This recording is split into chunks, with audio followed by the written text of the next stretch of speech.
The Omid and Kojo Show. Oh, get my last bit of Huel in. Huel. Bit of Huel. Huel. You know I love it. Oh, we got Tiki Woo on the line finally. For once, you've been letting us down week after week. We've been so upset. I know we've been crying. But yeah, Omid. Yeah. I'm excited for today's topics. Actually, I was thinking about the full send one a little bit more. I got some stuff to say about it. Well, do you want to do the welcome to the show bit, or are we jumping in? Let's welcome the people. Let's welcome the people. All right. Hello, everyone. Welcome to the Omid and Kojo show. I nearly said I'm Omid. I'm not Omid. I'm Kojo. He's Omid. Kojo, Omid. That's us. Let's talk about flips. Well, first of all, Omar said, Omid, you look tired. Bro, I am tired. Do you know what I was doing at 3 a.m. last night? All right, I roped Omid into dressing as Slender Man in the woods with me in the dead of night. Yeah. It's all part of a video for KTL. It's going to be good. I'm trying to go to extreme lengths to make the videos as good as possible. Because anyone can just film themselves talking about something, but not anyone's going to put like an extra 60 hours into making the video as good as possible. So I'm trying to do the extra stuff. And also, not everyone has a mate who's been called Slender Man for years. Exactly. Yeah. So, first topic of the day that we wanted to talk about is the concept of the full send. You hear it a lot. I don't know where it came from. I don't know if it came from garden trampolining or other extreme sports. I think they say it. They say it in other things like they say it all skateboarding and skiing and all kinds of shit. But full sends have been around for a while, and I think it is a really, really good thing, but you have to know how to use it. I think, well, first we'll define what the full send is. Basically, the full send is when you just like, I'm a full send. And you just fully commit to something. That's what it is. You fully go for something. You don't like half-heartedly attack the trick. You like go for it 100% no matter what it is. So even if it goes wrong, you're still going for it. That's a full send to me. I think for me, it can't be like, I guess if we're talking just about tricks and stuff, because it's almost like it's a kind of mentality. Do you know what I mean? I know it sounds corny and shit, but like it kind of is. So it's a lifestyle. So if you're gonna full send something, but it's kind of like a weak ass, pussy ass thing that you're doing, then it's not really a full send to me. That's part of what I think it is. I think you can. It depends what it is to you. No, it's got to be relative. But still, if it's just like something that you're fully committing to, that's like weak ass for you, then it doesn't. Yeah. It doesn't have to be the hardest thing ever. There's different levels of send. It's still a full send, though. In my opinion, I don't know. That's not the important bit. But what is the important bit is, should you full send in your trick? Should you like fully go for stuff? Shouldn't you? And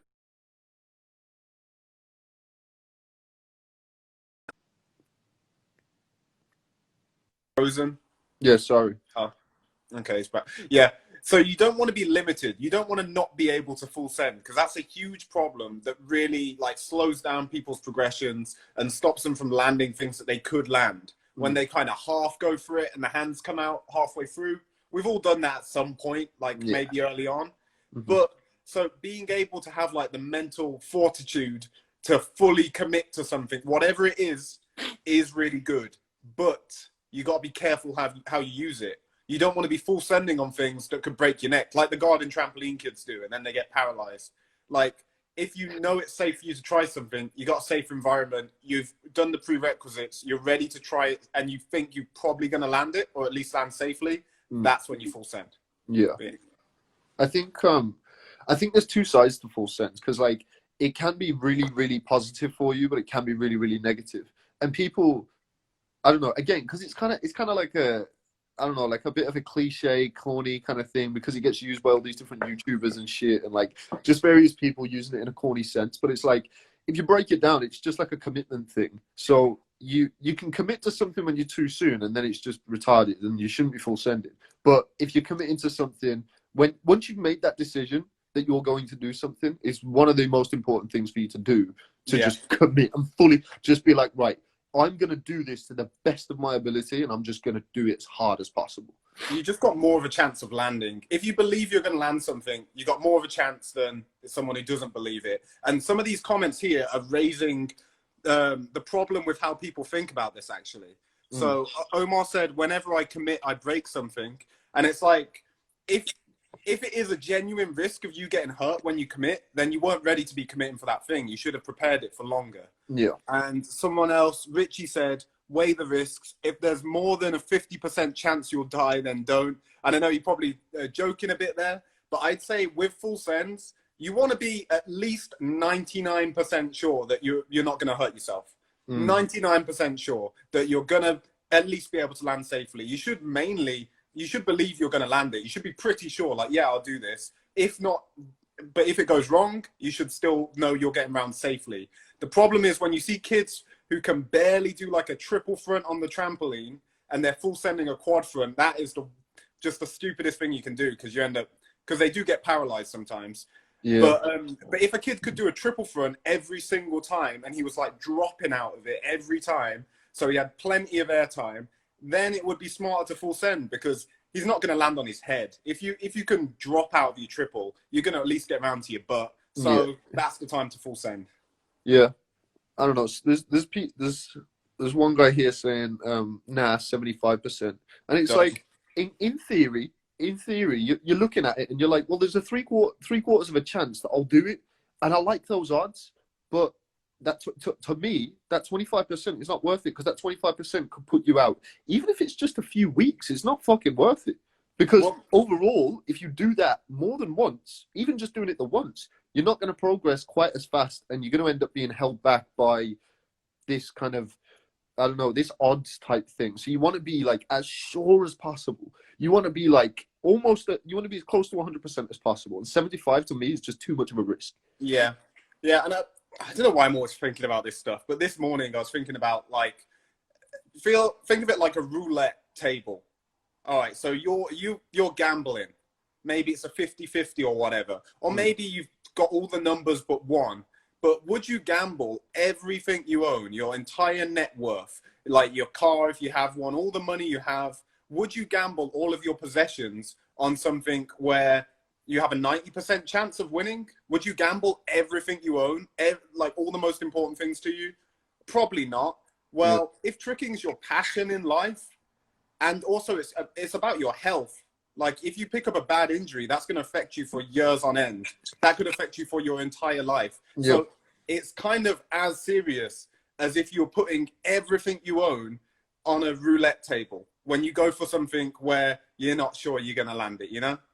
Yeah, it just depends on your perspective. I think a big thing with that is having lost something in the past, or having to be in a situation where, because it really puts it into perspective, where if you've been through some shit that was awful and you end up just being like, it puts things into perspective to the point where you're like, okay, now I really know what that feels like. Because until I'd actually lost something or come close to losing something, and whether it be as serious as like almost losing a family member or almost injuring yourself, you need to listen to those wake-up calls that happen when those things do kind of come across them in life, because otherwise it's going to be too late when you realize, and then you're going to be like, fucking hell, I wish I'd have just like paid attention to the things that I should have been learning from and listening to, you know?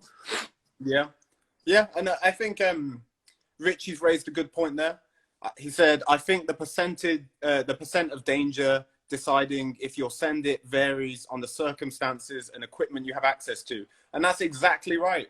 I think, yeah, when it comes to full sending, I'll full send stuff on a mega tramp. And when someone's sliding in a crash mat for me, I've full sent like full in, double full out. And I wasn't super controlled with that, but with a crash mat on a mega tramp, even if I mess it up, I'm probably going to be okay.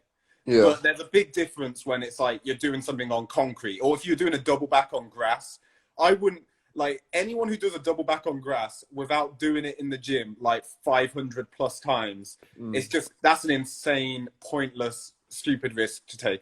Or unless you do it in a soft surface, because it's like you're risking messing up your ankles or knees and just having that pain for years or your whole life for what? Because you don't want to do some reps on a soft surface. Yeah. Well, I mean, there's a couple of comments that I want to kind of address here. So, so someone said after you get injured once, full sends don't even seem important. It's so much harder to commit. Now, this is why they're actually more important than before, honestly. Well, it's not that they're more important. It's just like you need to listen to you need to like pay attention and realize what has happened in the past and then learn from it. Because if you've made that decision that you're going to go for something, then you don't fully commit to it. You're literally just putting yourself in a worse position and putting yourself at a bigger chance of injuring yourself or putting yourself out or just fucking your life up forever, honestly. So I think it is way more important. But yeah, and for your progression as well, because I've seen that with people who lose the ability to ever full send anything, and it stops you from getting better. Because whenever you're going to go over like a hurdle and get to the next level, do the hardest thing you've done at the time, then you need to be able to full send. Because if you're half going for it, it's going to take so long. Like you'd have to be so good to land it, not putting 100% in. You just have to weigh up the options. Like today, I full sent some triple corks on this mulchy bark surface, and I wouldn't just full send that any time, but I knew that my body it was finally at a point where it could take me landing slightly wrong and not mess up my ankle. And I knew that my triple cork, I'd done, like the last few months, I've done thousands on the trampoline, and I've done loads of touchdown rays for like high double corks and stuff like that on the grass. So I knew that even if I messed it up completely and I ruined my touchdown rays, it was all crunched or whatever, I knew I'd still nearly get round on the triple cork and I'd be fine. And I had the air awareness to know when the landing's coming. So I knew it was safe enough for me to full send. So even though it's a dangerous move, I knew that I was ready to do it. Whereas 6 months ago, that wouldn't have been smart for me to full send. So it's all relative to how much you prepared. Yeah. So Wills, our old boy Vilsey said, he said these wake-up calls are highly important, usually comes with age. Now, this is just like a little bit of a side note, but I think with most things in life, it's not necessarily age, it's just what your experiences are. Because it's like somebody who's really been through some shit, like let's say somebody's lost one of their parents at like a younger age, they're going to understand what it's like to really lose some shit that's important to you. So their perspective is going to be completely different to having compared to somebody else who's just kind of had really easy like upbringing. Everything's just being cool, calm, and I don't know, you've just kind of never had to deal with any of the kind of difficulties that come with life. That's going to bleed over into the decisions that they make. And it means that it's going to be, obviously it's an awful thing that somebody may have, lost a family member or whatever. And this is an extreme example, but like, it runs into all of those choices that you make. Like once you have that kind of that wake up call, then it changes how you have to deal with things moving forward, because you start actively thinking about the reality of what things could go wrong and what that means for you. Because before I got injured and had like a serious injury, when I did all the ligaments in my knee, it's not like I thought I was invincible, but I wasn't thinking about what the likelihood of me getting injured was. It just didn't cross my mind. I was just like, I'm just going to do this thing and see what happens. Well, but then once I got injured, it's changed everything. Yeah, and I was going to say there's a great comment that relates to that here. Nathan said, I prod shouldn't be full sending tricks I've never done ever on grass, but a kid can only get so bored during quarantine. And I get that. I get that sentiment. I get that feeling like you want to just go for some stuff because, I mean, there's nothing else to do as well. And it makes sense. But imagine if he'd gone through, if he tore like multiple ligaments in his knee, had to have surgery, had to spend all that time in bed, all that time learning how to walk again, all that time walking around in pain, learning how to jump, dealing with all the depression that goes with that and how it affects relationships with people around you, because it's really hard to be a nice, friendly person when you're in pain all of the time. So it can put a strain on relationships with other people, and it really ruins your whole life. You can't do things for yourself for a long time. If he'd gone through all of that, then boredom probably wouldn't motivate him to risk his body. You know? So that's why you got to learn from other people's mistakes. It's really hard both of to us try have and put done yourself in their shoes when you've not experienced it. But that's that's going to help you a lot in life in general. Well, I mean, that's why we talk about these things, because like both of us have been in that exact situation. I mean, you haven't had surgery, but it's the same thing. Like I had Hobbling to have around my for months. sister. I had to have my sister was like an absolute angel when I injured my knee. She came and she took some time off work and she slept on the floor in my room, because when I needed to get up and go to the bathroom in the middle of the night, or like I needed some water or I needed some medication because the pain was so bad or whatever, she would literally hear me waking up and she'd like have to get up in the middle of the night and help me because I couldn't walk at all. So I had to relearn how to walk, and like thankfully I was living at the garrison and everyone helped me out and stuff. But like I wasn't a pleasant person to be around. Like me and my girlfriend at the time, it was so difficult because like I was coming off the back of this injury, and not only was I in pain all the time, and that affects the way that you kind of respond to things, but I was also missing just the little things like being able to drive. Like I can't walk anywhere because it hurts too bad. I can't drive because it hurts too bad. I can't do the thing that I love most on this earth. And it's just like once you experience that, you never want anyone else to have to deal with that. And it makes it really important to me to be able to talk about these things. So even if one person listens to this and goes, you know what, fucking hell, I need to make sure that I'm thinking more like in a safer manner, because otherwise, like everyone it's always fine until it's not, and once it's Exactly. not, it's the Well, worst. it's the same with every generation as well. We thought that we wouldn't get injured, and Yeah. but we got to do our best to try and get the word out, because then at least at least someone has told you. You don't have to listen, but at least someone has said, because you'll get better. You'll be a better tricker in the long run if you're like safer. This doesn't mean like killing your progression. This doesn't mean not being good at tricks. Over the course of a few years, you'll be much better because you'll have a stronger foundation. You'll have drilled everything, and you won't have spent half your time just slamming, which doesn't really benefit you. So you'll be a better tricker because of it. So you're not actually sacrificing your progression. It just takes more patience. You see, so there's a comment here, and Richie said full sending is also kind of pointless because the amount of time you will spend out because of an injury will easily outweigh the amount of time it'll take to progress up to the trick slower. Now, I agree with half of what you say. Don't blame the send. It's just the first the first sentence of what you say. It's because the problem is full sending has like a negative kind of connotation with it, where everybody seems to think that if you're full sending something, again, I kind of hate this phrase. I think it's ridiculous. I like it. I've been full sending for years. I love it. No, but it's like, I think it's got like the wrong kind of attachment to it in people's minds. Everyone thinks if you're full sending something, you shouldn't be. And it's like a stupid thing to do, but you're going to do it anyway and you're going to fully commit. Whereas to me, the sentiment of a full send is just that commitment side of it, where it's like, it's better for me to fully throw myself into this than it would be if I didn't. Because if you put 95% into a trick, one of the hardest tricks that you can currently like attain, then you're increasing the chance of injury by that 5%. Whereas if you go for it 100%, that removes one of the danger elements. Because otherwise, there's a chance that you're going to freak out midway through and be like, fuck, and then land on your head, snap your shit up, and nobody wants that. So it's like, I think it just has this wrong kind of attachment with most people's thoughts with it. I think the key is just, like I did already say this, but the key is knowing when to use it and using it at the right time. I think it's really valuable to have like the mental strength to be able to full send. Like I know at this point, if I wanted to, I could make myself do a round off double back on grass.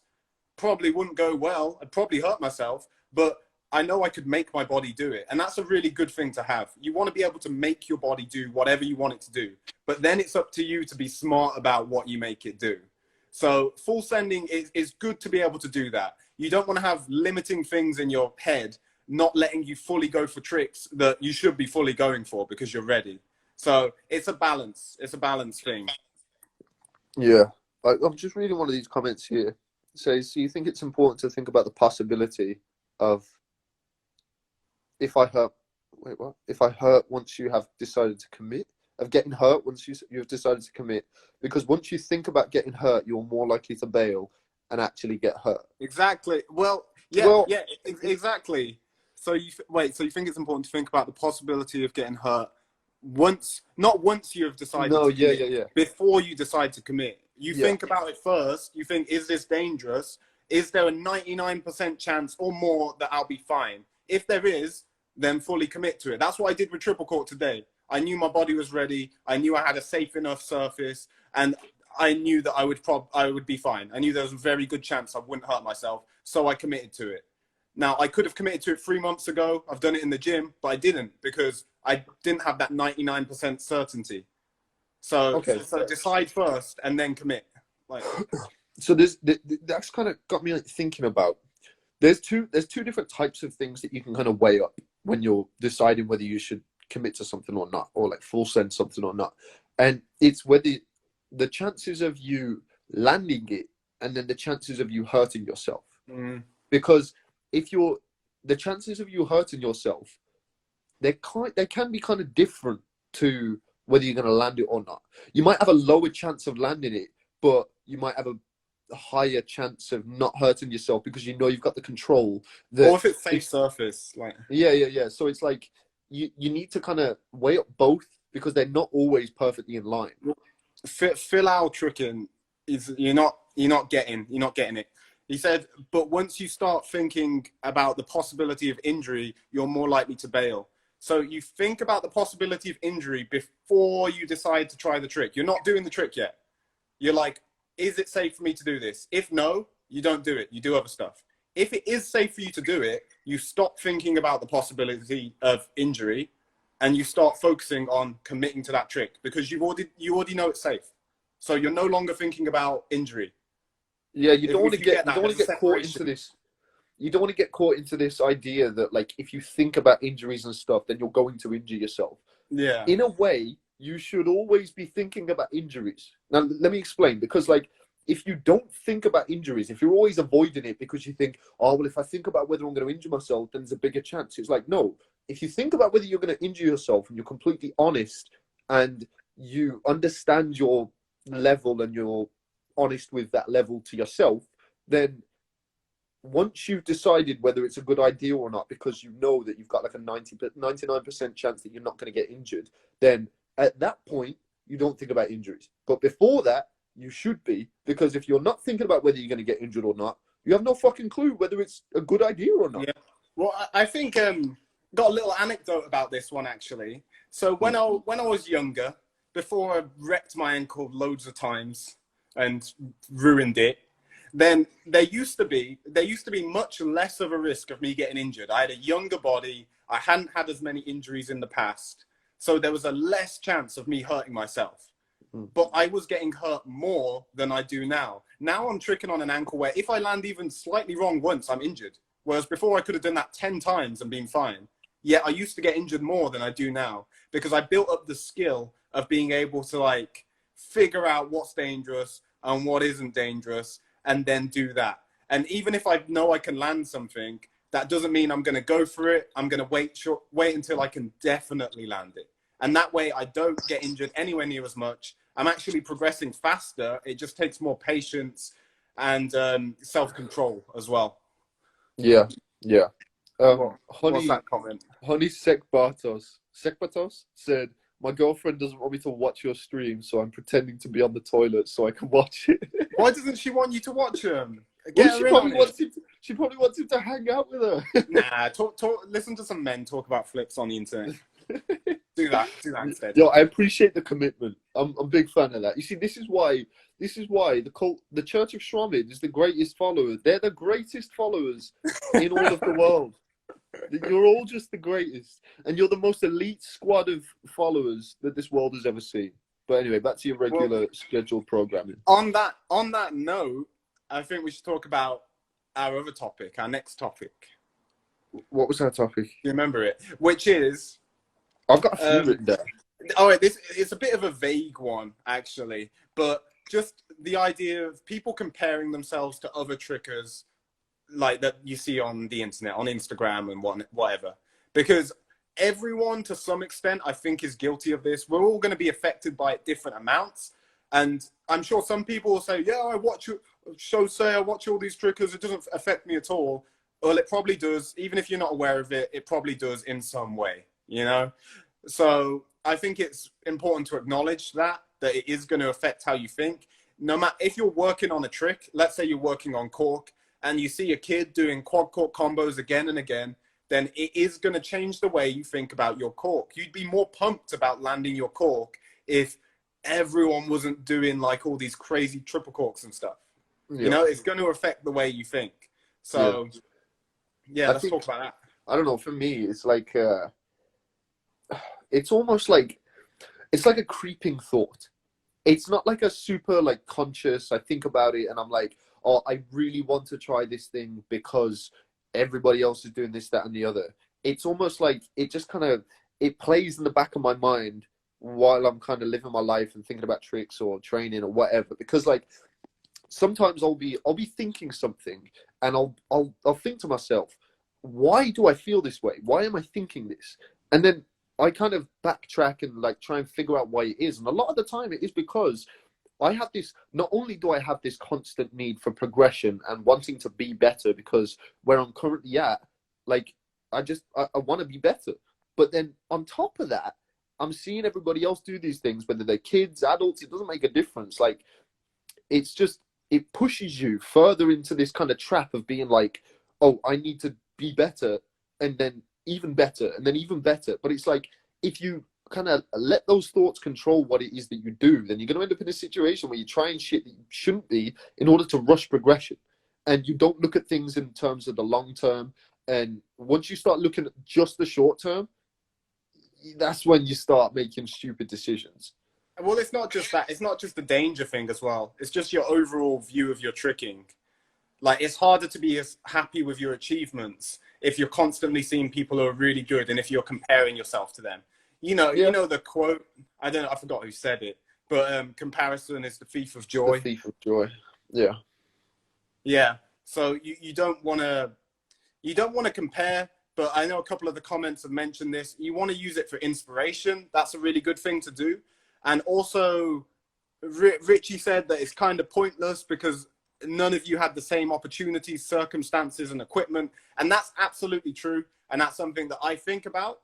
But at the same time, you can go too far with that. You got to be very careful. It's easy to use that kind of as an excuse. Like I've seen people say, oh, well, I don't have good equipment. And it's like they can't do a cork. It's like, yeah, you can still get to the level of being able to do combos with triple cork and stuff with terrible training circumstances. So don't think you can't like be good. You can still be amazing, but maybe not quite as amazing as Shosei.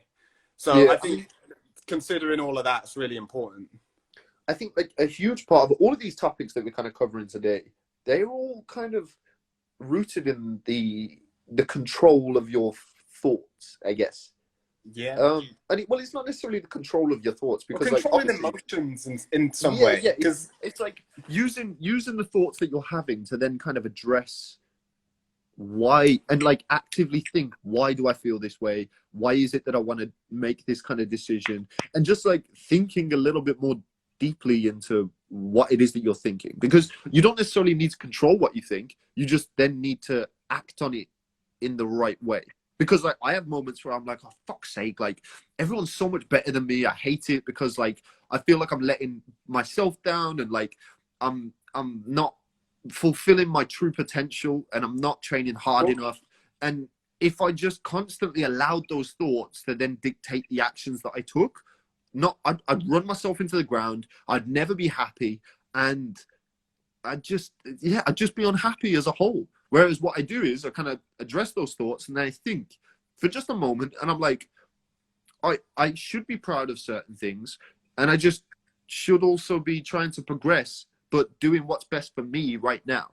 So as long as I'm thinking about it as much as possible and trying to be as good as possible with the approach, then I can't really go wrong. Well, yeah, I think about the training rather than the results. Am I training in the best way I can? Going on out there, fire engine. What? No, think about, am I training in the best way I can to achieve my goals? So you don't have to care about what goals you are achieving.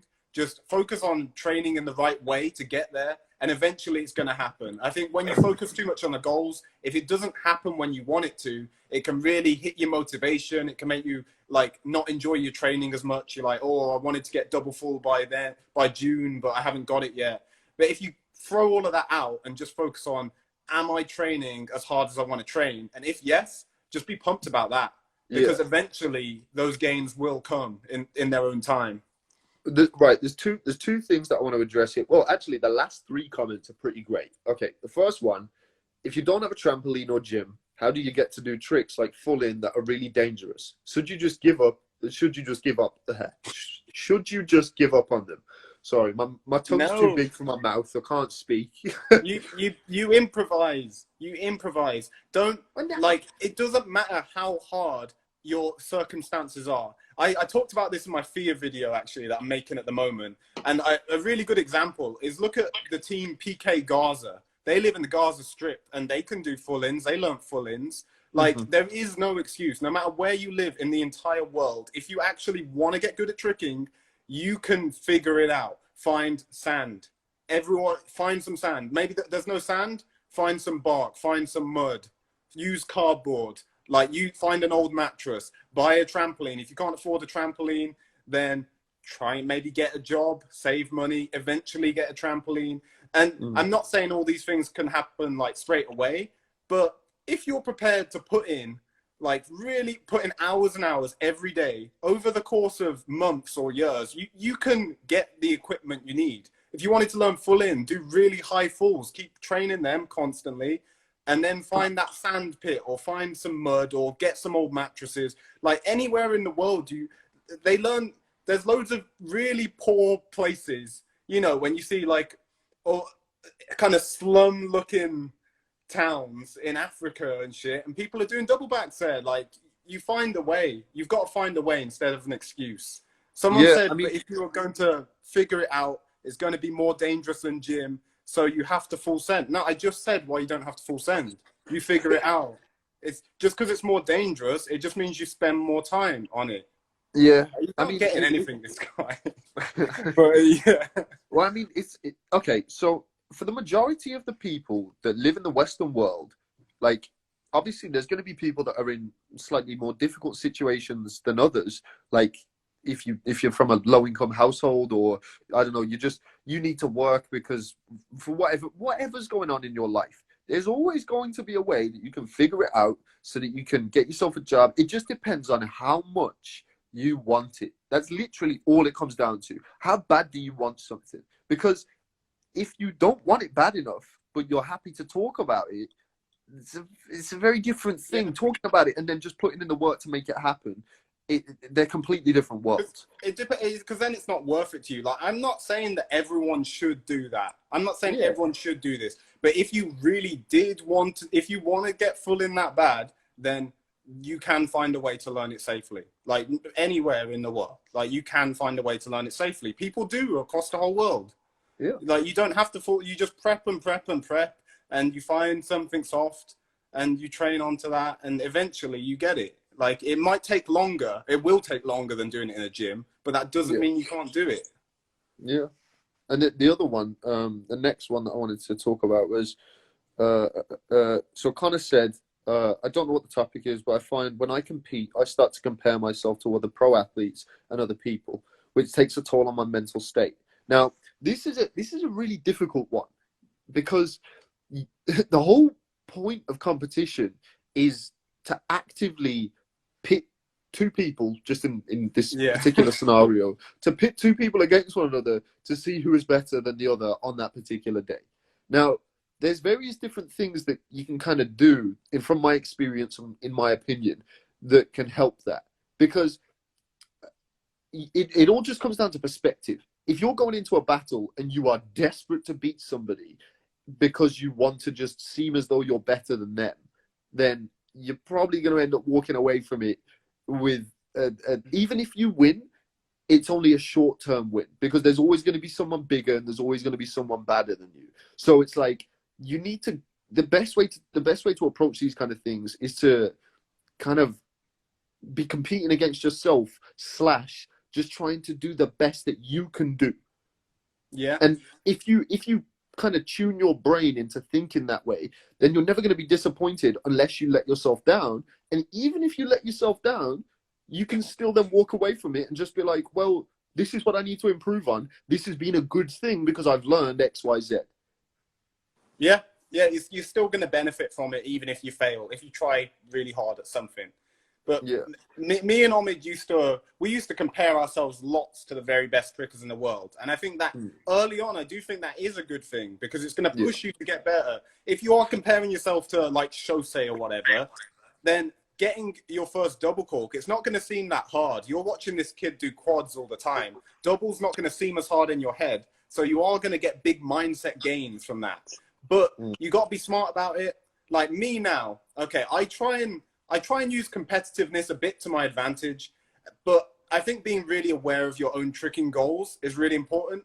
Like my personal tricking goal is to create the style that I want. So a blend of like a load of helicopteros and big power twisting, but power moves done in a way where I like the look of them, and ultimate control over everything I do, a lot of double round variation, stuff like that. Now, I don't think, like, let's say I'd like to be better than Shosei, but in my opinion. And I think everyone should do this. Aim to be the best, but in your opinion. So I'm aiming for the style that I would most want to see, the style I think is the coolest. No one else has to agree. Everyone else can think I'm way worse. That doesn't matter. But my goal is to have the style that I think is the coolest. And I think if you do that, then it's an actual achievable goal. I can achieve that. I can get that style that I think's the coolest. What I can't do is be better than Shosei, like Shosei stuff. This body, this 6 foot, 85 kg body isn't going to be doing scoop double, full snapu double. I mean, maybe if I dedicate my whole life to it, but Shosei will be miles ahead by then anyway. So this body isn't going to do that. That's unrealistic. But what this body can do is create this style that's in my head. If I train 2 to 6 hours every day for the next like 5-10 years, I can achieve that goal. So I'm going for a goal I can achieve. So make sure you go for a goal that you can actually achieve and something you're going to be really happy with. And that doesn't necessarily mean that you have to have like simple goals, because like you just got to be realistic. And so that there's another comment here says, where is it? Unhealthily comparing yourself can also lead to dangerous false ends. For example, this person got X trick in X amount of time, and I haven't gotten X trick in X amount of time. Now, okay, using the analogy of money as an example here, like if you look at somebody else who has more money than you, and you think, right, they've got more money than me, so they bought this car. Now, because they did that in X amount of time, and I don't have that much money, the way that I'm going to approach this now is that I'm just going to get the car anyway. No, it's a fucking stupid decision, because if you got like you may have the ability to, you could get the car on finance or whatever, but it's too expensive for you to be able to afford, and you're going to get yourself in deep water. It's exactly the same with tricks. If you look at your circumstances and you compare them to somebody else who, regardless of their circumstances, they're just doing better tricks than you, and you think, right, so because I've been tricking the same amount of time as this person and they're doing full, I should try that, then you're going to end up fucking yourself up. So you can't do that. It's like you need to be realistic with what you're capable of at that time, and then continue to push yourself so that you can then grow both physically and mentally, so that you can keep yourself safe and also progress as fast as possible. Yeah. And it's also important to acknowledge that I don't know. I feel like a lot of trickers are lying about how long they've been training. Maybe let's give them the benefit of the doubt. Maybe they just forgot. But trickers are always saying like the wrong amount of time. They're always way off. Like saying they started in 2015, and then you look on their YouTube and you can see them doing double backs and triple falls at the start of 2015. It's like, well, you didn't start then, did you? So like a lot of trickers do that. So especially the ones who make a big point about when they started, because they're using that to feel good and show that they're good. Like, oh, I got this 2 years training and I can do all of this. Those are normally the ones who haven't been training for 2 years, because like your tricks should be able to speak for themselves. It shouldn't matter how long you've been training. You want your tricking to just be good. Like, it doesn't Yeah. really matter. Lots of the time, people who say they've just been training a couple years, they've done like gymnastics before, or they've just been doing things on a trampoline for their whole life, and then just not mentioning it. Like, that's the case lots of the time. No, I mean, I don't know. So when, just speaking from personal experience here, because I'm happy to talk about the things that I've kind of approached wrong in the past and thought about in the wrong way compared to what I know now. So when I was within my first like 2.5 years of tricking, I was always so focused on how long I'd been tricking, because I thought not only, and like, I'm just being completely open and honest with you now, like, I thought it would make me feel better about being like, oh, okay, so I've done triple cork now, or I've done this, or I was the first person to triple cork in the UK, and all this kind of shit. And I was so desperate for the kind of feeling within myself that I was doing good, and then also trying to kind of project that outward, and always expected people to be like, oh, yo, that's fucking incredible, because I got used to it. But then there was like a pretty pivotal moment when I saw Sando after a few years. I saw Sando in my first few months of tricking, really, first like 6 months. And then I saw him again a few years later. And I was like, holy shit, this changes everything. Because even though in that session that I saw him at, he was doing the same tricks, he made them look so much better than the ones that I'd seen him do before. And obviously that was just that one session, and he can do so much more over the years that he learned. But it made me kind of question, like, why the fuck should I be caring about how long I've been tricking, the level of tricks that I've been doing? I need to make a point of making my tricks the best that they can be, and just trying to be as good as possible. And it kind of gave me a little bit of a pivot in terms of my mentality towards it. And I realized that even though I enjoyed it when people would say like, oh, yo, it's so sick how, like, you've only been training for X amount of time and you've done this, and this. For the short term, I would feel good. I was like, yo, okay, I need to keep doing what I'm doing. This makes me feel good because it's a compliment. But then in the long term, it was actually detrimental to me, because when people stopped saying that, I was like, oh, what? Why are people not saying that anymore? You know what I'm saying? Because you've always been tricking for longer. And I was like, this is the complete wrong mentality, because I'm doing it for someone else's approval. And it wasn't all the time. It was just like on occasion. But you know what I'm saying? Yeah, you're only human. Everyone thinks that. Like, I used to, it was mainly in the first year or so, or first couple of years, then I'd care about how long I'd been training. But I mean, I see, like, trying to reach your tricking goals, and I don't see it as goals in terms of tricks. I think your goal, well, for me, I see it as your goal should be like the style you want to have. Do what your combos should look like, what your overall tricking should look like. And I treat it as like a mountain in my head. Imagine you got this massive mountain to climb. It's going to take like a decade to climb. Now, you could start sprinting up the mountain, and yeah, you'll get to the first like base camp pretty fast, but who cares? That's not going to get you to the top of the mountain any quicker, really, because you could trip, you could roll back down. And that's what happens when you injure yourself. So you're better off just making sure you're consistently progressing. Like, you don't want to go too slow either, but as long as you're consistently progressing, training as smart as possible, as safe as possible, and just working towards your actual goals, not climbing someone else's mountain, not trying to be Shosei, but trying to be the thing you see in your head as the coolest style of tricking, whatever tricking you think is coolest, then you're going to get to a good point, and you're going to be happy with what you did because you were going for what you wanted. I've fallen into that trap in the past, putting too much work into what other people wanted. People always used to take the piss out of me for not being able to dub before I could dub. So I spent a lot of time trying to dub when what was the point? Look, now everyone can do dub. Who cares? Who cares about dub? And it's getting to that point where who cares about doing trip dub, and it will be like trip. No one's going to care. Whereas the tricking that Sando does, or the tricking that Anise did, or Alex Hunter, that's forever. Alex Hunter's tricks hold their value because he's going for his goal of what the coolest tricking is. If he was going for what everyone else is doing, even if he got quad cork, or like, even if he got all these insane power moves, cork in or whatever, 10 years from now, no one's going to care. Loads of people can do that.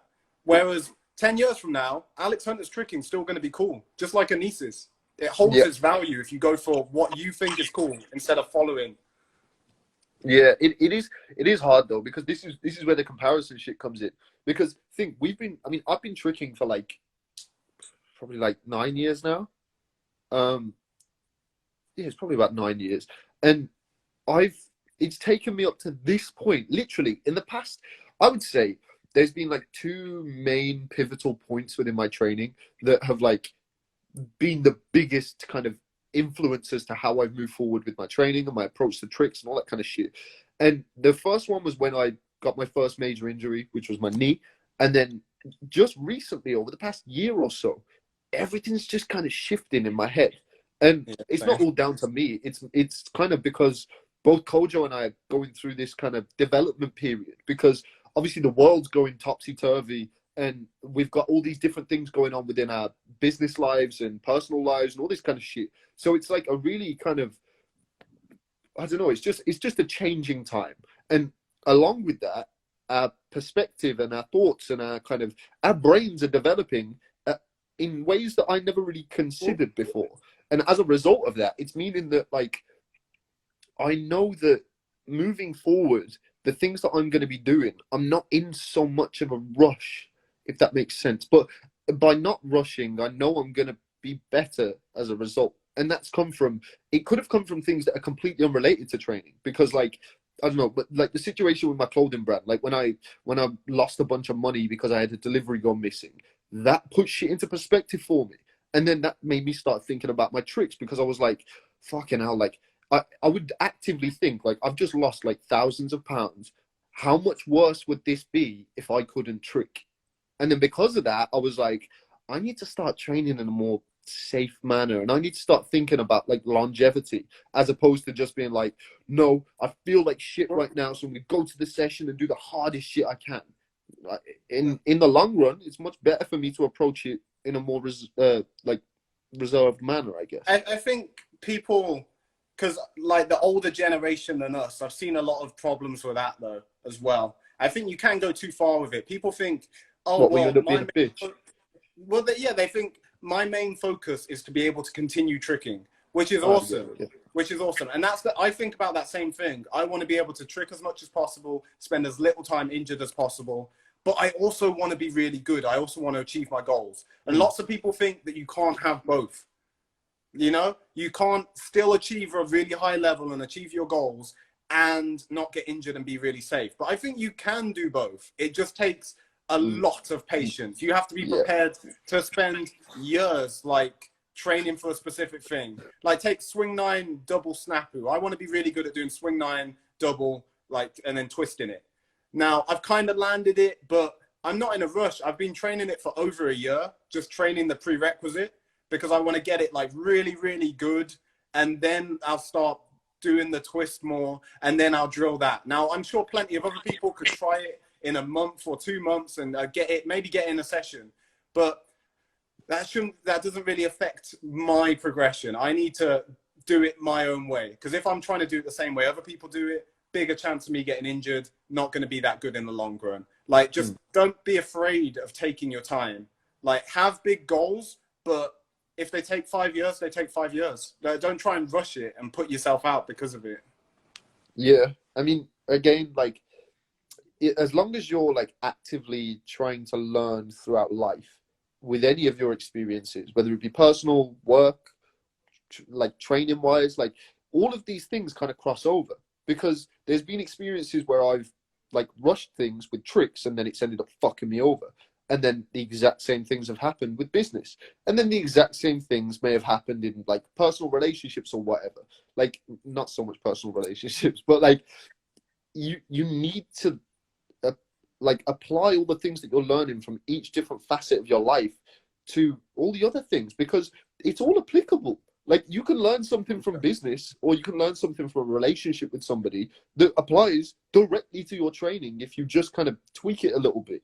Because again, patience, you can look at some kind of business decision where it's like, oh, the risk to reward payoff here, if it goes right, then I'll make loads of money and the business will be thriving. But the chance of that happening is really small. So then you just don't do that, because if the risk is too high, the reward isn't worth it if it doesn't come off. So you got to apply the same thing to your training and vice versa and all that kind of shit. And it's just, I don't know, the things that have gone on over the past few years have really helped my training because of like anything that's been difficult. I think you got to embrace those difficult things. Yeah, they'll help. More difficult things you do, the better you get at doing difficult things. But yeah. I think being in tune with your goals is very, very important. And also going back to one of my points before about like how you should go for the goal of your dream style. If your dream style is Shosei or Alexander, and if it's the exact same as someone else, fair enough. Like do the same things. That you're still going after your dream style. Like maybe you want to have the best shuriken cutter. Now, just because everyone else is doing shuriken cutter, you're still following your dream. You're not actually copying. Everyone else just happens to be doing what you really want to do. And I think with me doing like triple corks, for example, and like gainer switch triple cork, loads of people do them all the time. But I just genuinely always really liked the feel of it and the look of it. And I always wanted that to be a big part of my style. So just because everyone else does it all the time, then I'm still going to do it anyway. Like, I think you can also, if you're deliberately trying to not do what other people are doing, even though you like it, then that's kind of the same as if you were copying everyone, because you're still letting what everyone else does affect how you train. Yeah. You don't want to shoot yourself in the foot just because something is popular for a period and then end up looking back and being like, for fuck's sake. Like, because the thing is, the problem is with all of these kind of decisions, the sad truth is you kind of only get one shot. You've only got this one life, and I mean, obviously, you can all muse over what happens afterwards and all that kind of shit. And obviously, we have a long ass time to get the things done that we want to. But you've only got this one life, and anything could happen. Like I could walk out of the house and I could get hit by someone on a horse. You could. I was going to say you could get hit by a hawk. Well, yeah, I could get hit by a hawk. It could swipe my legs from underneath me. Could land on my head, and I end up in a wheelchair for the rest of my life. So it's like you got to make sure that you don't want to be sat in your wheelchair after you've been hit by your hawk and be thinking, "Oh, I guess I was kind of following everybody else's path," because you're just gonna end up fucking hating it. There's no point. Yeah, I know. I feel like we still got a lot to hash out with this one as well, like to really articulate it. But yeah, because it's the sort of thing you're always learning. Like I'm sure 5 years from now, I'll think completely different. I hope it won't be like me. I won't be going back on everything I think, but I'll have developed it further, you know? Well, that's another part of it, actually. Like the whole topic is being able to adapt, not only to the things that are going on that are out of your control, but like the thoughts and stuff that you have. Because I've had periods where I'm like, I feel like I want to go and do something else, whether that be, you know, I want to stop training these tricks and start doing something else, or whether I want to just do a different job, or whatever the case may be. It's like, I want to start doing something else. But because I'm so used to doing all this shit, and because I'm so focused on that, and I've already got that to a certain point, would it be crazy for me to do something else? And it's always like a dilemma as to like, what decision do you make? Because you can end up being like, stuck in a thing just because that's what you're used to. Like if all of my time I've spent on late nines and stuff, I just didn't train anything else because I was like, well, I'm already really good at late nine stuff. I can't train anything else now. Then I'll end up not being happy as a result. So it's like you need to just be honest with yourself as to what you want. But also, you don't want to completely abandon what you've already put all this time into as well. Like of course. My approach. My personal approach is I do a lot of the things I am already good at. I've kind of thrown away some tricks that I was like somewhat decent at but don't really care about. Like cheat 9, I don't do cheat 9 anymore. I've retired the cheat 9 because I'm just like, what's the point? I feel like cheat 9 it's been done. It's been done, and it's not. I don't find it that fun. There's other kicks that I'd rather do that are more fun. So why spend time on it, you know? Like there's so many tricks. There's so many tricks and so little time. Why do cheat 9? That's the way I look at it for myself nowadays. But I'm not gonna like stop doing gainer switch because fucking love gainer switch. And also I've put loads of time into making it really good and really easy. Yeah. Matt said cheat 9 is the new tornado. And it's like, yeah. But I mean, who's even doing tornadoes, really? Aiden Kennedy. Only Aiden Kennedy. If you're going to do it like Aiden Kennedy, fair enough. That's the thing. It's like, if you are going to, the tricks, I don't know, the way I view tricks now, it's like, if you're going to pick, when choosing the tricks that you're going to do, you should probably take it all the way. But then if you do want to deviate from that path and you're like halfway through and you're like, I don't want to fucking do this anymore, sometimes that's okay. Sometimes you have got to kind of let things go. Because think about how many hours and years you put into doing cheat 9, and then you just let it go. And it's okay sometimes. But you don't want to go all the way and just be like, right, I'm never doing fucking twists. I'm never going to twist again. Yeah. No, I mean, like, I like the look of cheat 9 double. So when I'm back in the gym, I want to put a lot more work into cheat 9 double. I think, because I just feel like, well, what if instead of cheat 9, every time you would have done cheat 9, you do cheat 9 double? Yeah, it's harder, but eventually you'll be super good at cheat 9 double. Or it could be cheat 9 like scissor round or the double round thing. Why didn't you do that every single time? Why ever do cheat 9 when you could just do a better version every single time you ever do it? That's the way I kind of look at it now. It's like, I don't know. There's not much point doing B-twist. If I was going to do B-twist vanish into something, I'd never really do that. I might as well just at least do a B-twist round. Like, why? I might as well do something just to make it more interesting. Well, I guess it kind of gets to a point where, like, there's no point in, like, when was the last time you ended a combo in Cork? It just, there's no only need. if I failed. Only if I failed. No, I know, but it's like, yeah. there's no need. Like, if you're going for like a cheat 9 hyper or whatever, and you do a cheat 9, that's fine. But like, if it gets to a point with like a lot of tricks, like if you can kind of outgrow them, and you just end up moving past them, because like I don't end combos in Cork anymore, whereas for a period it was the best thing ever when I ended a combo in Cork. You don't do your back handsprings anymore. Yeah, although I am the king of tumbling. Yeah, it's a little. Give Aaron Cook a run for his body. Omid used to tumble so much. He used to just do like back handsprings across the whole floor. He'd send me videos of him on like a football pitch, just back handspringing down the whole pitch. Oh, I do kind of miss tumbling though. It's fun.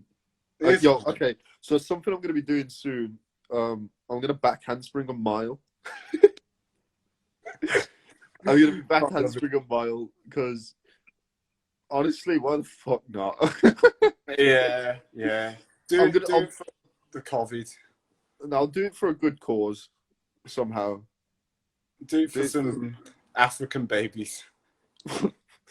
Maybe. Or I'll do it for Omid. Omid could be a charity case. If I do this, you've all got to give me money. do it for Nathan Salmon. Nah, Nathan Salmon's nice, you know. Yeah, he's all right. He's living nice. Yeah. Tumbling shrimp, Matt says. Yeah, that's me. So, someone said, when's the last time high-level people cheat 7 in a combo? No love for cheat 7s. And I think, yeah, cheat 7 can look really cool. But, like, for me, I don't train cheat 7 because I'd rather do jackknife. I'd rather just do... Whenever I would do a cheat 7, could just do a jackknife. Like, every time. It's... I don't know. I don't train cheat 7 because I find it hard as piss. Yeah, I'll be honest. If you wanted to do it though, then you'd work on it and get good at it. Yeah, no, but last time I tried it, bro, I landed on my ass so hard, bro. I felt like I knocked all of the fucking spinal columns just out of place. I felt like my back looked like a xylophone. I just do jackknife without the kick if I want to cheat 7. But that's another point actually. Like, you can train a harder version and you're actually training that trick still, even though you're not doing it. So I don't do cheat 7, but my cheat 7 has gotten way better. Now when I mess up a jackknife, I do a decent cheat 7. Like, yeah. So he said, I feel like cheat 7 path is either jackknife or cheat 7 carry. Yeah. I thought it was going to be something else, but yeah. we got 20 seconds left. So yeah, we hope you guys enjoyed this one. It was a lot of fun. I really enjoyed this one, actually. But if you're watching on YouTube, make sure you subscribe, like the video, drop us a comment, chat to us about these things. And if you're watching live, thank you. We appreciate you all. And we'll see you guys on Tuesday at 7:30 p.m.